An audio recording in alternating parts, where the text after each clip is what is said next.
Hi అందరికీ. ఒరేయ్, దోరగా పండిన చింతకాయలు ఇక్కడున్నాయిరా, రండి అంటూ తనతో పాటు వచ్చిన పిల్లలతో కలిసి చింతకాయలు కోస్తుంది ఝాన్సీ. బంగారు మేనిఛాయతో, చక్కటి రూపురేఖలు, నల్లటి పొడవైన తలకట్టుతో చూడడానికి ముద్దుగా ముద్ద మందారలా ఉంది. ఒరేయ్, కాయలు దొరికాయి, ఉప్పు కారం ఎవరు తెచ్చారు? నేను తెచ్చానక్క. అయితే పదండి, ఆ గట్టు మీద కూర్చుని ఒక పట్టు పడదాం అంటూ తనతో వచ్చిన పిల్లలతో కలిసి ఉప్పు కారం అద్దుకుని తను రాలగొట్టిన దోర చింతకాయలు తింటుంది ఝాన్సీ. ఇంతలో ఆ ఇంటి యజమాని రంగమ్మ పెరడు వైపు వచ్చింది.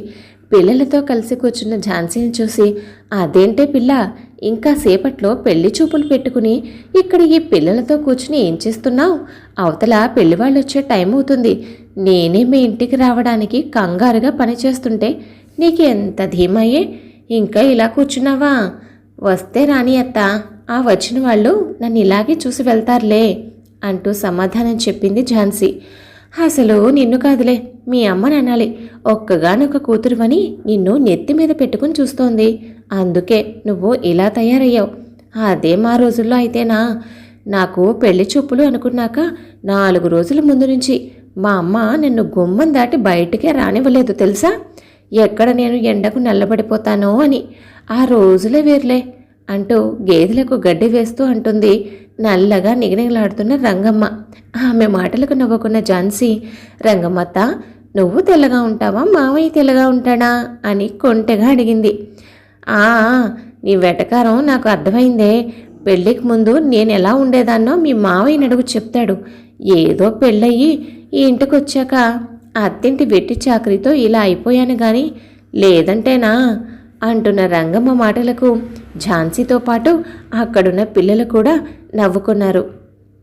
సర్లే గాని ముందు మీ ఇంటికి పద, అక్కడ మీ అమ్మ నీకోసం నా కోసం ఎదురు చూస్తూ ఉంటుంది అని ఝాన్సీని తీసుకుని వాళ్ళ ఇంటికి వెళ్ళింది రంగమ్మ. వీళ్ళు వెళ్ళేసరికి రాబోయే పెళ్లివారి కోసం వంటగదిలో వంటలు సిద్ధం చేస్తుంది ఝాన్సీ తల్లి లక్ష్మి. అప్పుడే వచ్చిన కూతుర్ని చూసి, చెప్పా పెట్టకుండా ఎక్కడికి వెళ్ళిపోయావే? అవతల పెళ్లివారొచ్చే టైం అవుతుంది, ఇంకా ఇలాగే ఉన్నావు, వెళ్ళి తొందరగా తెవులు అంటున్న తల్లి మాటలకు, అబ్బా అమ్మా, నేను రెడీ అవుతాను గాని గతికితే అతకదని ఆ వచ్చిన వారు ఏమీ తినరు కదా. అలాంటప్పుడు ఎందుకు ఇలా ప్రయాసపడి వంటలు వండడం? వాళ్ళు తినరు కదా అని మనం పెట్టడం మానేస్తామేంటే? ఇంటికొచ్చిన వారికి మనకున్నంతలో మర్యాద చేయడం పద్ధతి. సర్లే గాని మనం తర్వాత మాట్లాడుకోవచ్చు, ముందు నువ్వు రెడీ అవ్వు అంటూ తొందర పెట్టి కూతుర్ని గదిలోకి పంపిన లక్ష్మి ఓవైపు వంట చేస్తూనే, అబ్బాయి మన ఝాన్సీని ఎక్కడో చూశాడంట వదినా. మన ఝాన్సీ అతనికి బాగా నచ్చడంతో చేసుకుంటే మన అమ్మాయిని చేసుకుంటానని పట్టుపట్టాడట. పట్టడు మరి, మన అమ్మాయి అందం అలాంటిది మరి అని లక్ష్మి మాటలకు వంత పాడింది రంగమ్మ. ఆ అబ్బాయి వాళ్ళు చాలా ధనవంతులంట వదినా. పట్నంలో 2 పెద్ద పెద్ద షాపింగ్ కాంప్లెక్స్లు, పెద్ద బిల్డింగు, వాళ్ళ ఊర్లో 80 ఎకరాల పంట పొలం, 30 ఎకరాల కొబ్బరి తోట, 20 ఎకరాల మామిడి తోట, ఇంకా ఎక్కడెక్కడో స్థలాలు పొలాలు ఉన్నాయట. ఈ సంబంధం కానీ కుదిరితే నిజంగా మా అమ్మాయి అదృష్టవంతురాలే అని మురిసిపోయింది లక్ష్మి. వీళ్ళు ఇలా మాట్లాడుకునేంతలో గుమ్మ ముందు కారాగిన శబ్దం వినిపించింది. పెళ్లివారి రాక కోసం ఎదురుచూస్తున్న ఝాన్సీ తండ్రి రాఘవయ్య గబగబా వారికి ఎదురెళ్ళి సాదరంగా ఇంట్లోకి ఆహ్వానించాడు. పెళ్లి కొడుకుతో పాటు అతని తల్లిదండ్రులు, సంబంధం మాట్లాడిన మధ్యవర్తి, మొత్తం 4 వచ్చి కూర్చున్నారు. ఆ అబ్బాయి వాళ్ళు బాగా ధనవంతులే అయినా ఆ గర్వం ఏమాత్రం వారిలో కనిపించలేదు రాఘవయ్యకు. గుమ్మానికి కట్టిన మామిడాకులు, ఉదయం దేవుడి దగ్గర వెలిగించిన ధూపం సువాసనలు, వాళ్ళ ఎదురుగా టీపాయ్ మీద గాజు సీసాలో అలంకరించిన అందమైన పూలు, వీటన్నింటినీ గమనిస్తూ ఇల్లు చిన్నదైనా శుభ్రంగా నీట్గా పొందికగా ఉంది అని తనలో తనే అనుకుంది పెళ్ళికొడుకు తల్లి శారదాదేవి.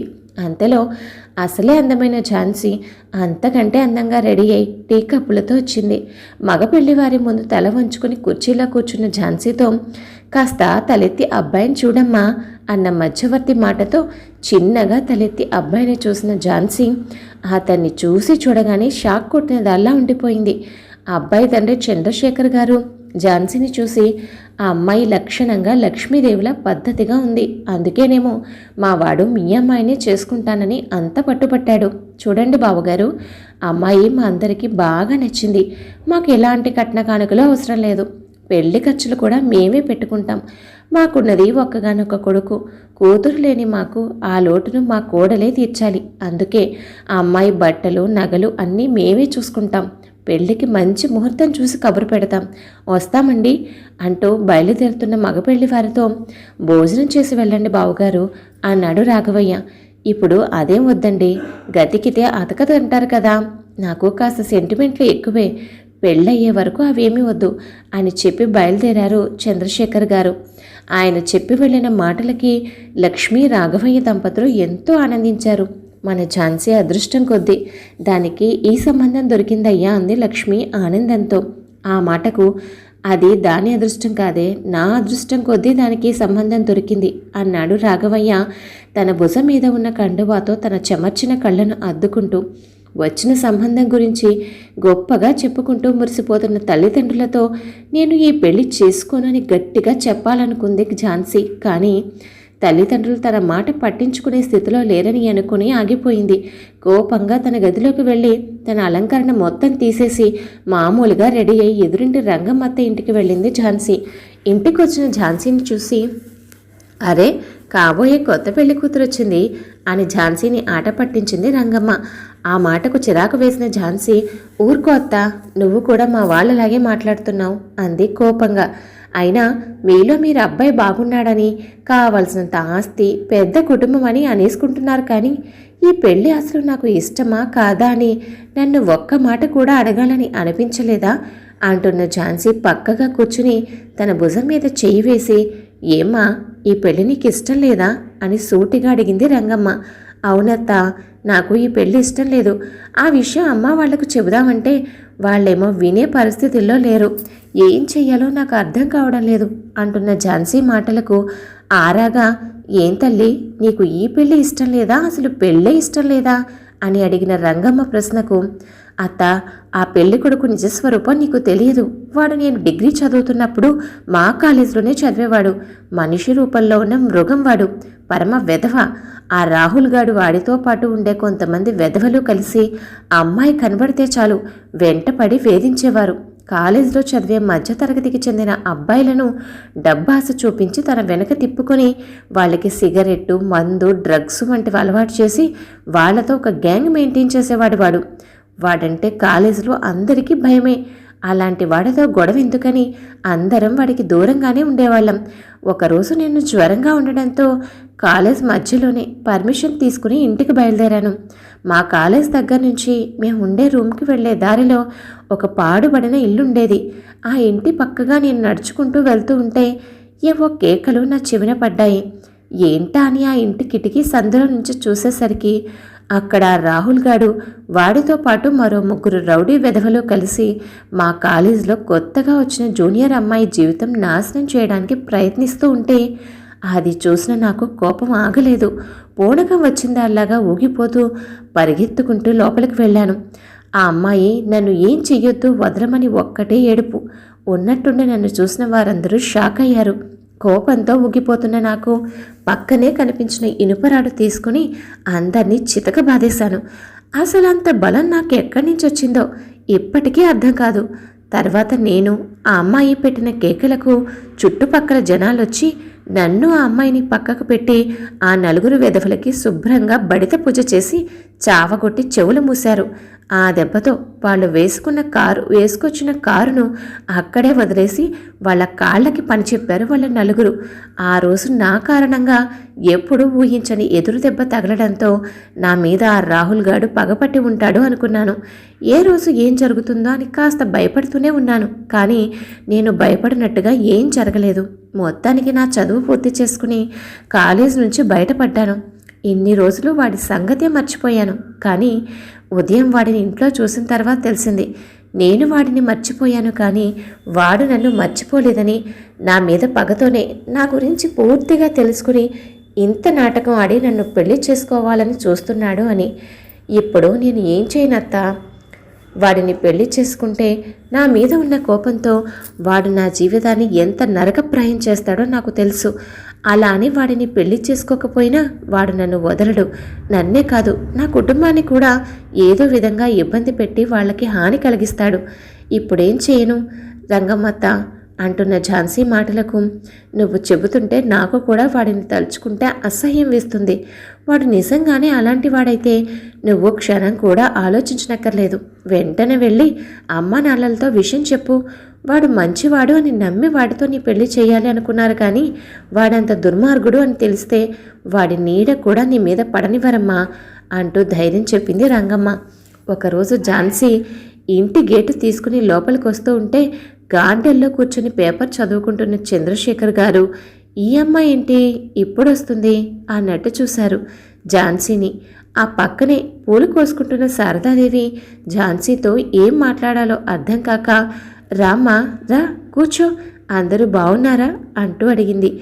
కూర్చో అమ్మా, నేను వెళ్ళి కాఫీ తీసుకొస్తాను అంటూ పైకి లేచిన శారదాదేవి చేయి పట్టుకుని, ఇప్పుడు నాకేం వద్దండి, నేను మీతో కొంచెం మాట్లాడాలి, కూర్చుంటారా అని అడిగింది ఝాన్సీ. ఉన్నట్టుండి ఇంటికొచ్చిన ఈ అమ్మాయి మాతో ఏం మాట్లాడాలి అని అయోమయంగా భర్త వైపు చూస్తూ ఝాన్సీ పక్కనే కూర్చుంది శారదాదేవి. ఝాన్సీ తన గొంతును సవరించుకుంటూ, మీ అబ్బాయి ఊర్లో లేరని తెలిసే నేను ఇంటికొచ్చాను అంటూ రాహుల్తో తనకు గతంలో ఉన్న పరిచయం గురించి, వారి మధ్య జరిగిన విషయాల గురించి మొత్తం చెప్పింది ఝాన్సీ. ఝాన్సీ నోటి వెంట ఎంతో మంచివాడు అనుకుంటున్న తన కొడుకు గురించి వినకూడని మాటలు విన్న ఆ దంపతులు హతాశులయ్యారు. కాసేపు ఉలుకు పలుకు లేకుండా ఉండిపోయారు. ఆ తల్లి చెక్కిళ్ళు కన్నీటితో తడిశాయి. చంద్రశేఖర్ గారు, మా వాడిని చేసిన తప్పుకి నేను క్షమాపణ అడుగుతున్నానమ్మా. నా ఒక్కగానొక్క కొడుకును ఎంతో పద్ధతిగా పెంచానని ఇన్నాళ్ళలో గర్వపడ్డాను. వాడు ఒక పేదింటి అమ్మాయిని పెళ్లి చేసుకుంటాను అని పట్టుపడితే అది వాడిలోని మంచితనం అనుకున్నాను, కానీ నీ మీద వాడు పెంచుకున్న పగ అనుకోలేదమ్మా. ఇప్పటికన్నా భయపడకుండా వాడి గురించి నిజం మాతో చెప్పి చాలా మంచి పని చేశావు. మా దగ్గర నిజం దాచి నువ్వు ఈ పెళ్లి వద్దు అనుంటే నీలాంటి మరొక అమాయకురాలి జీవితం నాశనం అయ్యేది. మేము ఆ తప్పు చేయకుండా కాపాడావమ్మా అంటున్న చంద్రశేఖర్ శారదా కాళ్లకు నమస్కరించి, నేను ఏదో అనుకుని ఇక్కడికి వచ్చాను, కానీ మీలాంటి పుణ్య దంపతులను కలిసినందుకు చాలా సంతోషంగా ఉంది అంది ఝాన్సీ. నువ్వు నిశ్చింతగా ఉండమ్మా. ఇక మీద నీకు కానీ నీ కుటుంబానికి కానీ మా వాడి వల్ల ఎలాంటి ఇబ్బంది ఉండదు, దానికి నేను హామీ అన్న చంద్రశేఖర్ గారి మాటలతో తేలికపడిన హృదయంతో బయటకు వచ్చింది ఝాన్సీ. కొడుకు గురించి ఘోరమైన నిజాలు తెలుసుకున్న చంద్రశేఖర్ రాహుల్ ప్రవర్తనపై ఎంక్వైరీ చేయడంతో ఝాన్సీ అతని గురించి చెప్పింది చాలా తక్కువ అని తెలిసింది ఆయనకి. దాంతో ఇన్నాళ్ళు పాముకి పాలు పోసి పెంచామని గ్రహించిన చంద్రశేఖర్ దంపతులు రాహుల్ని ఇంట్లో నుంచి బయటకు గెంటేశారు. అప్పటి వరకు విచ్చలవిడిగా అతను ఖర్చు పెట్టే డబ్బు కోసం అతని చుట్టూ ఉన్న స్నేహితులు ఇప్పుడు రాహుల్ పరిస్థితి తెలిసి వాడిని దగ్గరకు కూడా రానివ్వడం లేదు. అంతవరకు డబ్బు పొగరుతో కన్ను మిన్ను కానకుండా ఉన్న రాహుల్ ఇప్పుడు తినడానికి తిండి కూడా లేకుండా రోడ్ల మీద అనాథలాగా తిరుగుతున్నాడు. మరోవైపు ఝాన్సీకి అన్ని విధాలుగా తగిన ఈడు జోడు అయిన చక్కని సంబంధం కుదిరి స్నేహితులు బంధుమిత్రులు అందరి సమక్షంలో అంగరంగ వైభవంగా పెళ్లి జరిగింది. కథ విన్నారు కదా అండి. కథపై మీ అభిప్రాయాన్ని తప్పకుండా కామెంట్ చేయండి. మరొక మంచి కథతో మళ్ళీ కలుద్దాం. ఉంటాను మరి.